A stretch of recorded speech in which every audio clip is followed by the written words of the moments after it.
اور ہمیں پچھلے تجربات کو سامنے رکھتے ہوئے ہم نے اپنے اس لانگ مارچ کو ڈیزائن کیا ہے، اس طرح پلان کیا ہے کہ لوگوں کی شمولیت بھی ہو سکے، ان کو سینس آف پارٹیسپیشن بھی مل سکے، اور بیجا ان کو تکلیف بھی نہ ہو، پبلک انکنوینئنس بھی نہ ہو، لوگ تھکیں بھی نہ، اور ہم اپنا مقصد بھی پورا کر سکیں۔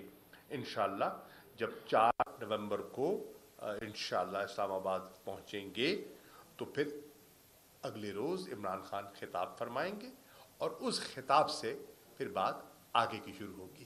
ہم نے جو اجازت مانگی ہے، جو اجازت مانگی ہے وہ 4 تاریخ سے شروع کر کے اس H9 کے اندر جلسے اور دھرنا کرنے کی اجازت مانگی ہے۔ اس کی کوئی اختتامی تاریخ نہیں ہے، وہ وہاں پہنچنے کے بعد پھر خان صاحب فیصلہ کریں گے کہ کیا کرنا ہے۔ شاہ صاحب یہ فرمائیے گا کہ آج جو پریس کانفرنس